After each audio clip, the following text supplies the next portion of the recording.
Nous, députés nationales de la République démocratique du Congo, membres du réseau des femmes parlementaires, dénonçons et condamnons avec la dernière énergie les atrocités qui se commettent à Béni.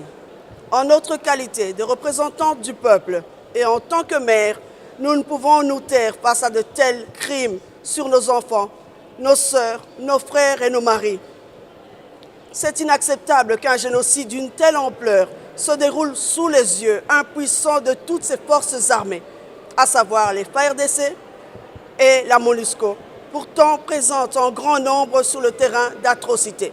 Cette passivité nous laisse perplexes et laisse entrevoir une certaine complicité. Forte des informations sur les crimes qui se passent à l'est de notre pays ces derniers mois, où des civils sont lâchement abattus par les forces obscures, nous exigeons 1.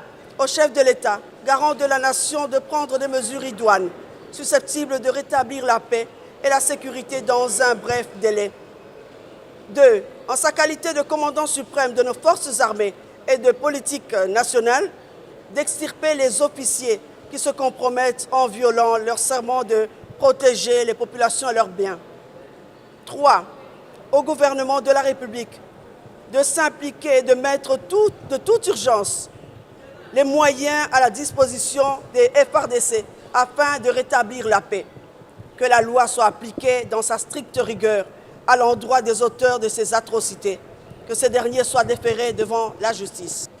4. À la MONUSCO de jouer pleinement son rôle tel que stipulé au chapitre 7 de la résolution 2097 qui recommande aux forces onusiennes de protéger la population au lieu et place d'observer passivement nos cadavres et ou encore en être responsable. 5. À la communauté internationale de ne pas rester silencieuse face à ces génocides du peuple nandais qui s'intensifient à Béni. Le silence risque de paraître comme étant une complicité. 7.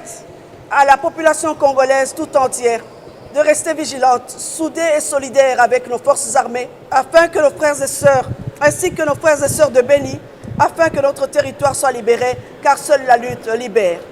De tout ce qui précède, les femmes parlementaires mettent en garde les fauteurs en eau trouble qui profitent de l'hospitalité du peuple congolais pour verser le sang de nos enfants innocents. Les femmes parlementaires de la République démocratique du Congo affirment leur attachement à un Congo uni, fort et indivisible. Tenons ferme et que Dieu sauve la République démocratique du Congo.